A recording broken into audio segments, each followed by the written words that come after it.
Ya, waalaikumsalam.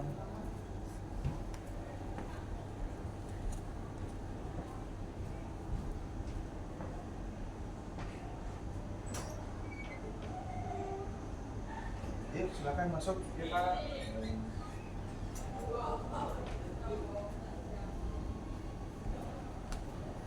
Oke, silakan duduk ya. Oke, terima kasih Pak. Assalamualaikum Pak. Ya, waalaikumsalam warahmatullahi wabarakatuh. Ya, bagaimana kabarmu? Alhamdulillah Pak, kabar saya alhamdulillah baik sekali. Alhamdulillah. Ya, bagaimana kabar orang tuamu di rumah? Alhamdulillah baik. Oke, baik. Ya, kamu kalau di rumah itu berapa bersaudara? Oke, sejak kalau di rumah itu saya anak kedua dari dua bersaudara. Oke, ya. Dua bersaudara, berarti kamu punya kakak? Punya kakak atau punya adik?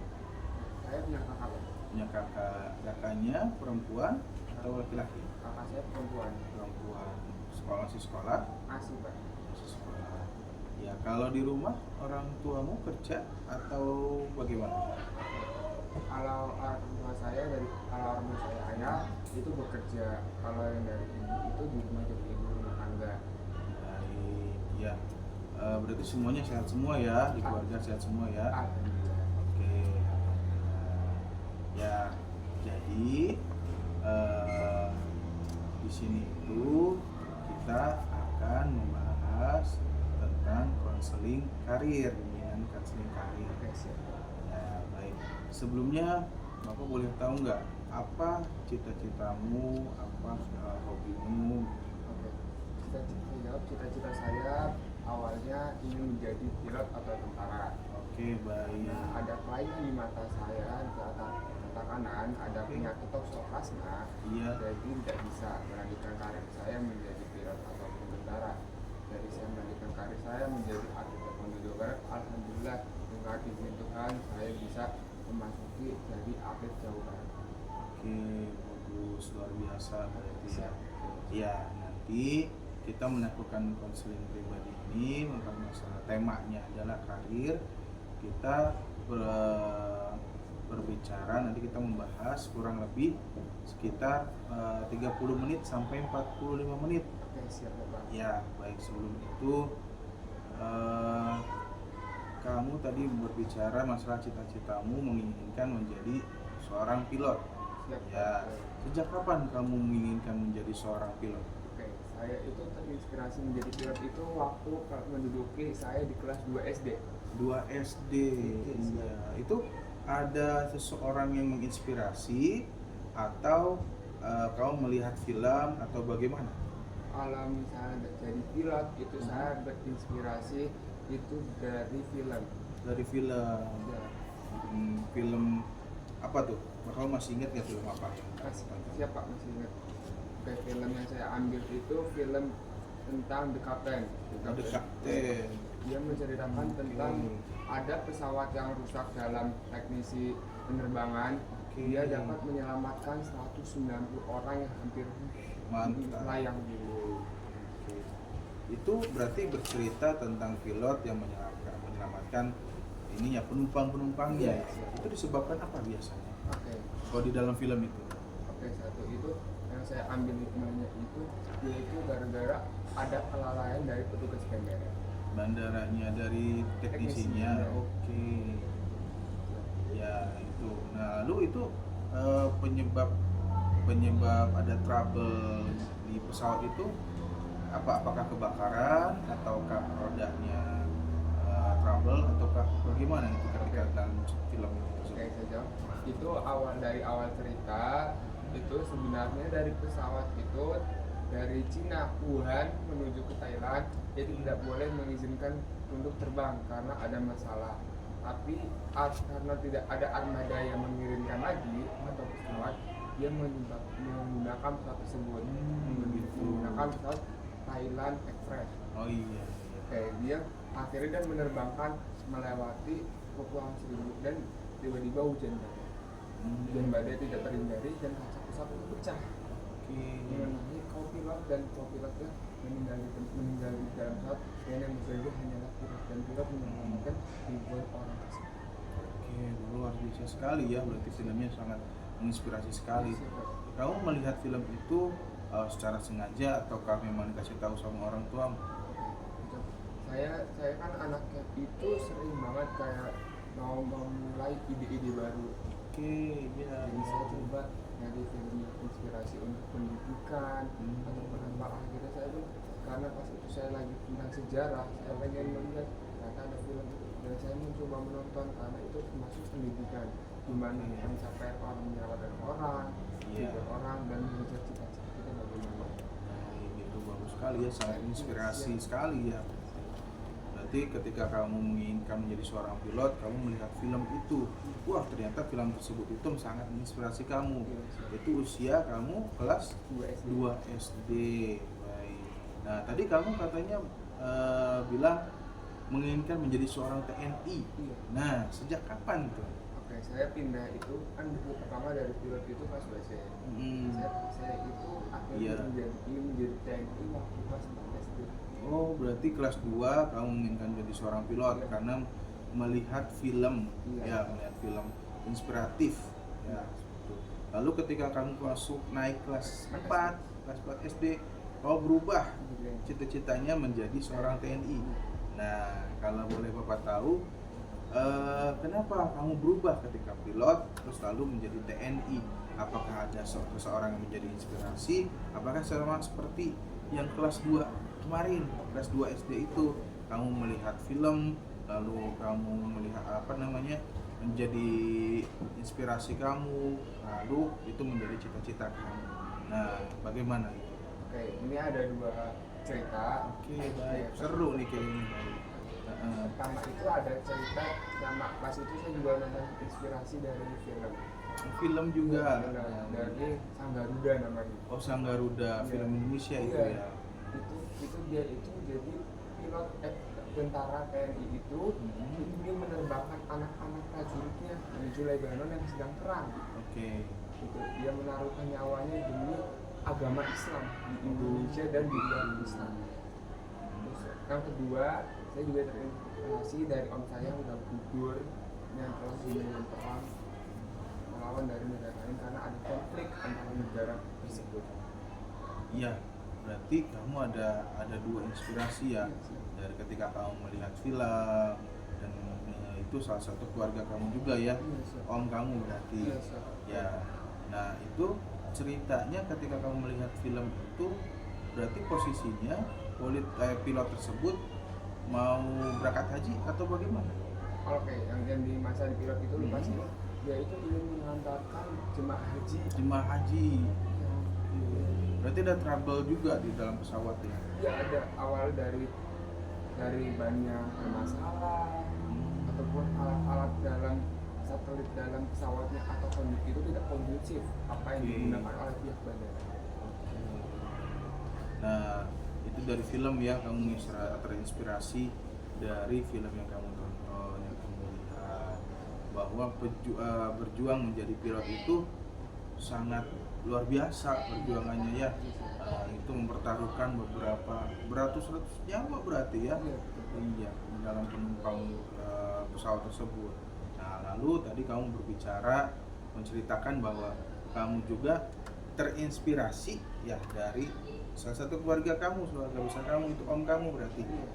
Ya, om kamu yang gugur perang. Nah, itu angkatan apa tuh om kamu itu? Om saya itu angkatan udara. Itu sedang dinas di mana kalau boleh tahu? Dinasnya itu pas itu sedang ada di luar negeri. Saya kurang tahu karena itu saya pas itu belum terlalu dekat. Saya baru tahu kabar itu pas saya kelas 5 SD, pas lagi Idul Fitri. Tiba-tiba saya tanya, om aku di mana? Terus saya itu jawab dengan nangis, omnya udah nggak ada, udah nggak lagi di rumah. Jadi saya tidak tahu apa-apa lagi. Jadi akhirnya saya dibawa deh ke rumahnya om aku, dan saya melihatnya sendiri. Oke, iya. Berarti om kamu itu adik dari ayahmu apa adik dari ibu? Atau gimana?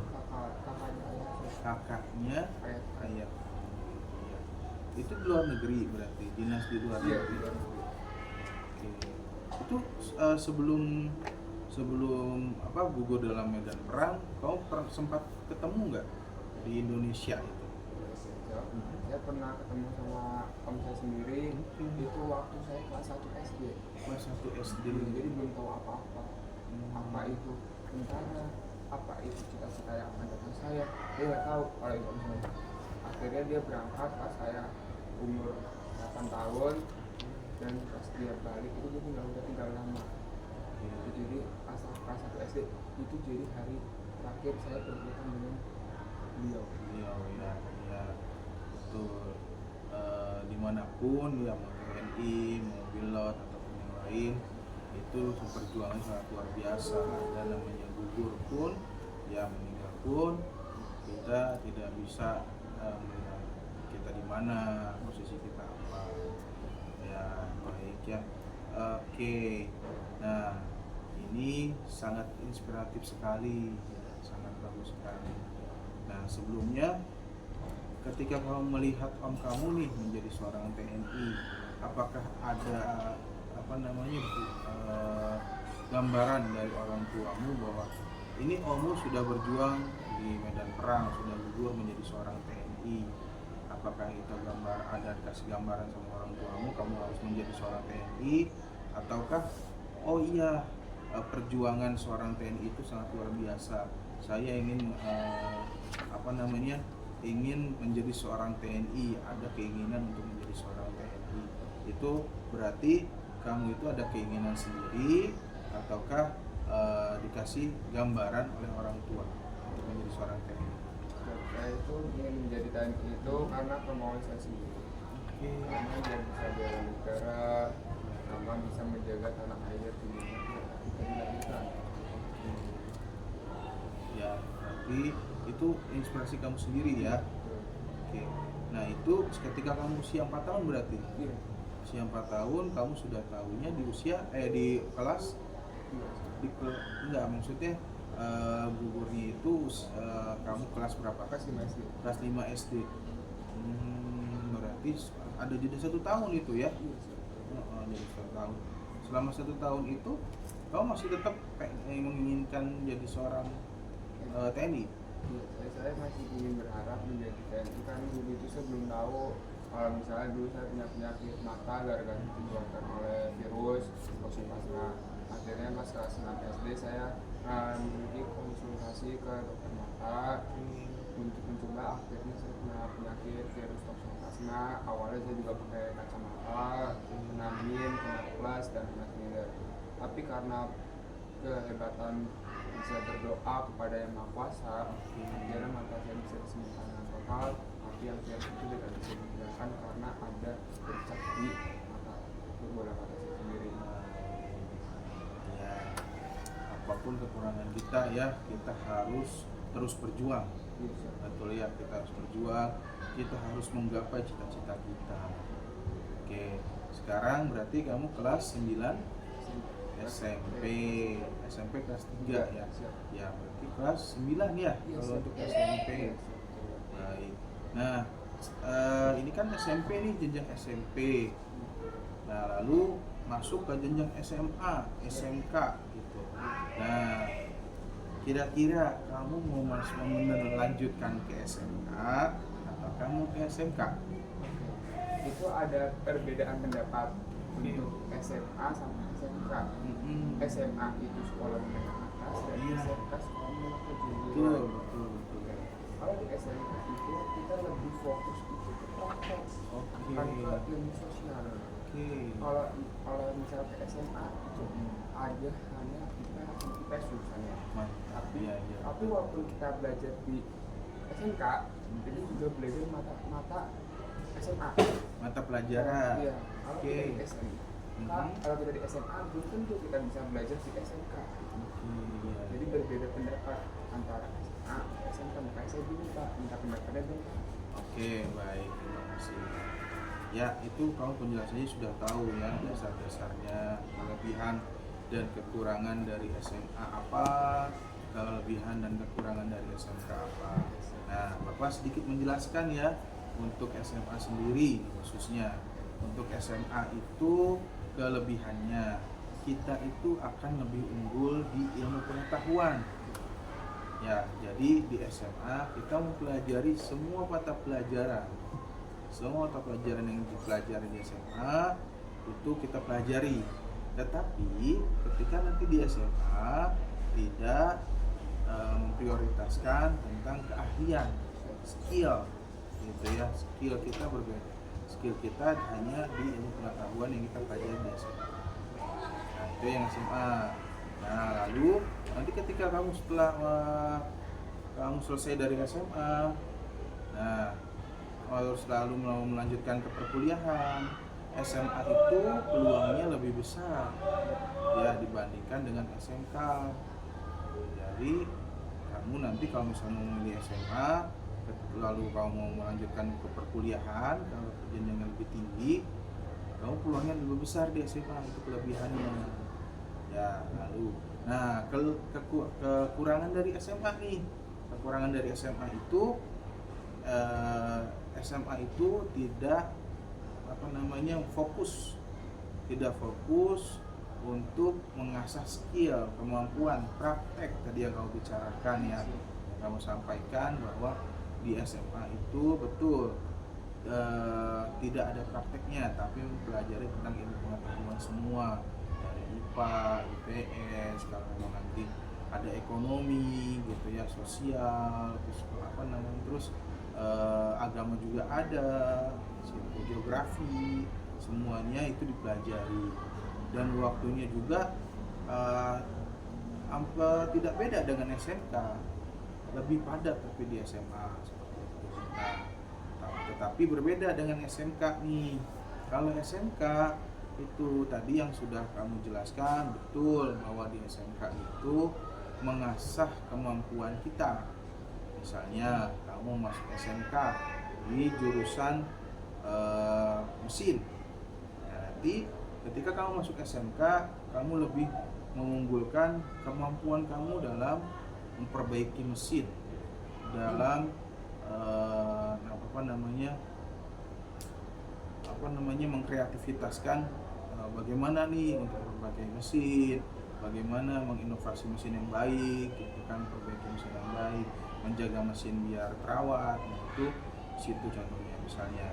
Nah, lalu kalau mau lebih cocoknya di bagian kelistrikan. Ya, nanti kamu memahami tentang bagaimana tegangan listrik itu yang baik, tegangan listrik yang aman untuk kita. Kadang kan ini jadi masalah juga ketika kita tidak memahami tegangan listrik yang berbahaya untuk kita, itu menjadi berbahaya juga untuk diri kita. Banyak kan orang kasus-kasus yang lain itu orang lain tidak mengetahui tegangan, apakah ini tegangan tinggi, apakah tegangan ini aman untuk manusia. Nah, misalnya, lalu contohnya juga ketika kamu masuk ke jurusan komputer dan jaringan, TKJ biasanya di situ. Nah, di situ kamu pelajari tentang masalah jaringan komputer. Lalu isi di dalam komputer. Jadi kamu bisa membongkar, prakteknya itu membongkar dan pasang kembali isi yang dalam komputer tersebut. Dan itu masih banyak lagi kejuruan. Nah, kenapa di SMK itu lebih mengunggulkan tentang praktek? Karena di SMK itu menginginkan membentuk peserta didik agar siap mental di dalam dunia kerja, begitu. Jadi nanti ketika kamu memilih SMK, kejuruan kamu sudah spesifik nih, misalnya mau di TKJ atau di administrasi. Ya, nah di situ tuh biasanya ada PKL, ada PPL, ada praktek pembelajaran lapangan. Nah, di situ kamu disiapkan mentalnya dalam dunia kerja. Kamu di sana bekerja sekaligus belajar di situ, di tempat kerja tersebut. Tapi bukan di sekolah, tapi di tempat kerja. Nanti langsung kalau itu SMK, kamu di tempat kerja, saya di kantor. Nanti kamu bagaimana dunia kerja SMK itu, bagaimana ketika kita bersosialisasi dengan orang lain. Jadi ketika nanti kamu lulus SMK, kamu bisa langsung kerja, gitu ya. Tapi tidak dipungkiri juga, ketika kamu lulus SMK, kamu mau kuliah deh, Pak saya mau kuliah saja, dari SMK saya mau kuliah, boleh. Tetapi nih, peluang dari SMK itu biasanya hanya sedikit, kecuali kamu pelajari ilmu-ilmu pengetahuan yang ada di SMA. Nah itu, jadi kamu punya dua skillnya nih, ada punya skill basic di kejuruan, ada punya ini pengetahuan yang unggul juga. Nah, itu silahkan ya. Tapi kita lihat dari persentase untuk masuk ke dalam dunia perkuliahan itu biasanya SMK itu lebih sedikit ya, lebih sedikit kuotanya di situ. Nah dari gambaran itu, menurutmu kamu cocoknya di mana, SMA atau di SMK? Kalau saya anaknya saya gampang praktek atau otak-atik barang. Oke, kreatif Iya, berarti. kreatif. Saya membenarkan sesuatu yang misalnya rusak menjadi benar. Oke. Jadi saya tuh untuk walaupun saya suka kayak gitu, tapi saya pengen lanjutin ke SMA saja, karena saya ingin lanjutin ke perguruan tinggi biar ada perguruan di depan di atasnya. Kalau di SMK itu kan tadi bapak sendiri bilang kalau itu kan misalnya di skill basic ya, pengumpulan praktek, betul. Ya, jadi kita susah untuk maju ke perguruan tinggi karena lebih itu di skillnya, bukan di pendidikan. Oke, berarti kamu lebih berminatnya di SMA ya? Ya sih. Oke, baik. Nah, kamu sudah berkonsultasi belum kepada orang tua, ke ayah, ke ibu, ketika kamu mau memilih SMA, gitu ya? Saya memilih SMA, bagaimana respon orang tua? Nah, lalu kamu kan menginginkan mengejar cita-citamu di prestasi. Nah, kamu sudah ngobrol belum ke orang tua? Saya sendiri sudah ngobrol sama orang tua saya, tapi ada perbedaan pendapat begitu orang tua ayah dan Iya, berbeda pendapat. Yang berbeda ayah atau ibu? Dua-duanya. Ibu memilih saya untuk ke SMA saja. Oh, ibumu itu mendukung bahwa kamu masuk SMA. Sedangkan ayah mendorong saya untuk Ke SMK. Nah, bagaimana tuh cara untuk menyelesaikan perbedaan antara pendapat ayah, pendapat ibu, sedangkan kamu sendiri mau ke mana? SMA. Berarti ibumu mendukung dong, gitu ya. Ibumu mendukung bahwa kamu mau masuk SMA. Tapi ayahmu menginginkan kamu ke SMK. Nah, bagaimana kamu menjelaskan ke ayahmu lah khususnya, ke ayahmu bahwa saya ini mau masuk SMA karena seperti ini, karena tadi yang kamu jelaskan bahwa ketika SMA saya mau melanjutkan ke perkuliahan yang lebih tinggi lagi, lalu saya mau mencapai cita-cita saya, gitu ya. Nah, itu bagaimana untuk menjelaskan ke ayah? Oke, sudah. Cara menjelaskannya itu kita membuktikan kepada ayah kita sendiri kalau kita di SMA itu bisa belajar lebih rajin lagi di manapun. Karena kalau di SMA itu kan harus lebih belajar, karena di SMA itu lebih mengasahnya ke akal kita sendiri, ilmu pengetahuan, ya, ke ilmu pengetahuan sendiri. Kalau di SMK itu lebih ke skill.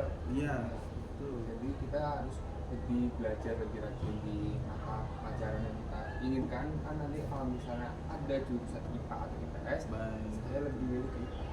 Karena kalau misalnya anak IPA pasti bisa ke IPS, karena juga ada pelajaran IPS di dalam IPA. Iya. Kalau misalnya kita ngambil jurusan IPS, belum tentu kita masuk ke IPA, karena di IPS itu sedikit. Begitu. Ya, betul ya. Ya. Ternyata yang tadi kamu jelaskan itu betul. Tetapi berbeda untuk sekarang peraturannya. Nah, kalau sekarang itu di SMA tidak ada IPS dan IPA. Dulu mungkin ada tiga jurusan ya, 3 jurusan. Kalau dulu itu ada IPA, IPS dan bahasa Indonesia, bahasa biasanya. Bahasa itu ada. tapi karena peminatan bahasa itu sedikit, jadi langsung dihapus peminatan bahasa aku jurusan bahasa. Nah, jadi sekarang itu ada 2. Nah, ternyata itu ada perubahan lagi. Sekarang itu tidak ada IPA dan IPS ternyata. Begitu. Jadi semuanya ketika kamu masuk SMA itu sama, kelas 10 1, 10 2, 10 3 sampai di kelas tersebut jumlahnya. Misalnya dalam satu sekolah SMA ada 5 kelas, berarti 10 1, 10 2, 10 3, 10 4, 10 5. Nah, oke. Tadi kamu menginginkan masuk SMA ya, sama negeri. Nah, bagaimana usahamu agar kamu bisa masuk SMA tersebut? Usaha saya yang pertama adalah usaha dengan rajin dan giat. Oke. 2, tidak bermalas-malasan dalam mengerjakan sesuatu yang dianggap itu penting. Oke. 3 itu harus membandingkan kepentingan kita pribadi daripada kepentingan bersama. Contohnya kepentingan bersama kayak main game bareng, mabar, nongkrong, berpacaran ataupun selanjutnya. Iya, betul ya, karena zamannya sekarang itu lebih senangnya bermain-main, kumpul-kumpul, lalu main games yang tadi saya sebutkan, main games online ataupun jalan-jalan kemana gitu ya. Iya. Nah, selain itu untuk meningkatkan prestasimu gitu, bagaimana caranya? Untuk meningkatkan prestasi saya itu 1, itu berlatih dengan bersungguh-sungguh. Oke. 2, walaupun kita gagal dalam berlatih ataupun dalam bertanding, itu tidak boleh gampang putus asa. Karena orang yang menyerah itu pasti tidak ada hasilnya. Karena berakit-rakit dahulu, bersenang kemudian. Apapun yang kita susah dahulu dari kita belajar, berlatih, kita akan menikmati hasilnya di masa yang akan datang. Tidak ada yang senang dahulu, tiba-tiba ke depannya sukses. Pasti ada usaha yang sangat rela berkorban. Betul. Ya. Nah, ketika kamu kan sudah kelas 9 ya, sudah melewati kelas 7, kelas 8, sekarang kelas 9. Nah, menurutmu dari usaha kamu kelas 7, kelas 8, kelas 9, bagaimana nilaimu gitu? Apakah sudah memuaskan untukmu atau untuk orang tuamu, ataukah masih kurang nih, Pak? Ada yang masih kurang nih untuk pembelajaran saya di bagian ini. Saya harus meningkatkan ini. Nah, itu kan dalam 2 tahun ini bagaimana menurutmu, apakah sudah memuaskan nilai-nilaimu ataukah masih ada yang kurang? Nilai rapor saya dari semester 1 sampai semester 4 ini menurut saya ini kurang memuaskan. Karena terletak di angka 9 semua, 90, tidak ada yang 90. Baru saat semester 4 pas tahun kelas 8 saya baru mendapatkan 1 nilai bagus di 98, nilai coba karena bertambah dari prestasi olahraga saya, prestasi taekwondo.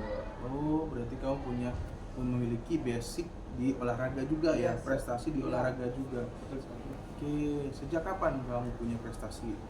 Oke, awalnya itu saya pertama itu saya jadi atlet renang.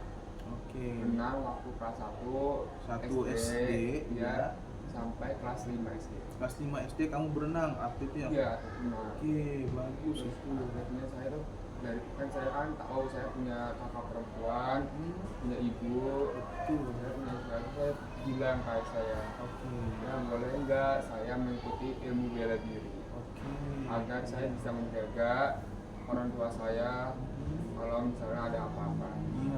Saya akhirnya masuk taekwondo waktu kelas 4 SD. 4 SD ya. Itu, oke. Lalu bagaimana perjalanan kamu dari kelas 4 SD sampai sekarang kelas 9 SMP nih? Apakah sudah mengikuti pokot juara ataukah bagaimana, sejauh mana nih kamu sudah mengikutinya? Oke, saya awalnya masuk taekwondo itu kan masih ragu-ragu. Anak-anak masih baru atau apa? Iya. Pertandingan pertama yang saya ikuti itu ada di kota Cirebon sendiri. Pokot berarti ya? Ada di Cirebon Open. Cirebon Open. Ya. Oke, itu kelas berapa? Itu waktu kelas 4 SD. 4 SD, iya. Karena itu waktu itu saya masih sambil kuning. Oke. awalnya saya masih ragu itu tadi. Jadi saya pas pertama kali tadi kan saya nggak tahu apa-apa karena saya baru masih berlatih selama 2 bulan.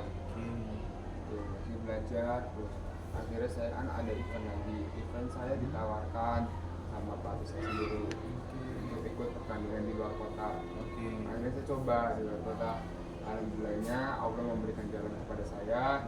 Akhirnya saya mendapatkan juara 1 di tingkat Jawa Barat. Lalu Itu SD ya? SD kelas 4. Lalu saya berlatih terus, belum ada pertandingan. Akhirnya waktu kelas itu kan tiba-tiba kepotong COVID. Iya. COVID. Akhirnya saya off dulu itu taekwondo karena gara-gara kan gedungnya kan dipakai untuk karantina. Betul. Jadi saya lanjut itu pas kelas 6. Kelas 6 itu akhir Desember pas mau naik semester 2. Kelas 6. Iya. Itu masuk SMP ya? Iya, jadi mau SMP setahun lagi. Saya mencoba, akhirnya saya disuruh ikut ke Bandung. Namanya ITN Open. Iya. Saya menjalankan itu dari Sabtu latihan, ambilannya mendapatkan juara 1 dan mendapatkan atlet terbaik. Akhirnya saya pas kelas 7 saya dipanggil sama pelatih saya untuk mengikuti seleksi. Pertama adalah PACAP, latihan cabang. Iya. Di sana akhirnya terus habis itu bagus. Saya diikutin sama kan taekwondo berasal dari Korea. Iya. Korea Selatan. Saya dipanggil dari sananya ke sana, saya disuruh ikut seleksi. Harusnya ke plat dulu ke plat daerah, tapi saya langsung disuruh ke pelatnas. Oh, langsung ke pelatnas? Iya, betul. Loncat langsung Iya, ya? belajar sampai kelas 8, akhirnya saya ngajar sekarang jadi atlet pelatnas. Pelatnas sekarang? Iya. Luar biasa berarti prestasinya. Jadi sekarang latihannya itu Tiap hari berarti sampai sekarang di Iya. pelatnas berarti? Iya, masih latihan, udah bawa nama. Jadi di baju saya sekarang jadi udah berbau nama Jawa Barat. Luar biasa sekali ya. Betul. Ya dari renang, tapi terus lalu sekarang ke taekwondo. Iya, betul. Tapi renangnya masih bisa? Renang Masih jago berarti ya? Masih ikut renang, tapi gara-gara kemarin pelatihnya meninggal. Pas minggu kemarin, jadi saya nyari ekskul renang lagi biar kalau taekwondo kan butuh fisik yang kuat. Betul. Jadi kita biar bisa renang. Fisik dari renang kan tahan nafas, Iya. atau buat atletik biar fisiknya menjadi lebih baik lagi. Itu.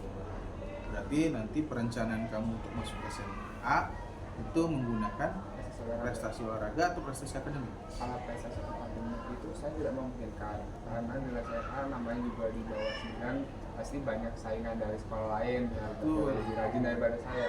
Latihan olahraga juga mungkin ada yang lebih jago daripada saya. Jadi saya nanti masih di on dulu datanya bagaimana. Kalau kita misalnya cukup, coba kita daftar, tidak ada salah mencoba. Kalau yang salah mencoba itu hanya gagal, jadi kita akan salah akhir. Ya, kamu sudah punya basic nih, sudah luar biasa. Bagus di olahraga sudah bagus, di akademik sudah bagus. Itu tinggal kamu cari informasi yang banyak. Iya, betul. Ya, tinggal kamu cari informasi yang banyak. Kira-kira kamu masuknya lewat prestasi olahraga atau ke akademik? Ya, itu dua-duanya juga bisa sebenarnya, sebetulnya bisa ya. Tinggal kamu mencoba peluangnya masuk ke mana nih kira-kira. Ya, baik, itu sudah bagus. Terima kasih. Kamu sudah mampir ya ke ruangan BK ini. Terima kasih kamu sudah bercerita. Nah, di sini Bapak mengingatkan kembali bahwa ketika kita kan sudah melakukan layanan bimbingan konseling pribadi ya. Nah, di sini itu cerita-cerita kamu itu akan tersimpan rapi, akan menjadi rahasia kita berdua saja. Itu ya, tidak ada orang lain yang tahu. Ini sangat menginspiratif sekali. Ya, Bapak pesan kamu terus berjuang, terus berusaha, karena sebentar lagi kamu akan masuk ke SMA. Lalu nanti di SMA terus berjuang, apakah kamu mau tetap di bidang olahraga ataukah kamu harus meningkatkan di ilmu pengetahuan. Dua-duanya, kalau bisa dua-duanya ditingkatkan kembali. Itu sudah bagus, sudah punya basic. Baik. Nah, nanti barangkali kamu ada kesempatan lagi atau apakah kamu masih penasaran ingin ngobrol lagi dengan Bapak, nanti kita bisa janjian kembali di lain waktu ya. Kamu bisa ke ruangan Bapak, ke ruangan BK. Ruangan BK terbuka seluas-luasnya untuk siapapun. Oke, siap. Baik, ada lagi yang ingin diceritakan? Oke, sudah juga. Baik, terima kasih nak sudah mampir di ruangan BK ya. Barangkali itu saja yang kita obrolkan, kurang lebihnya mohon maaf ya, barangkali ketika berbicara dengan kami kurang pas atau ada kata-kata yang kurang pas, yang dimaafkan. Baik, wabillahi taufiq wal hidayah. Wassalamualaikum warahmatullahi wabarakatuh.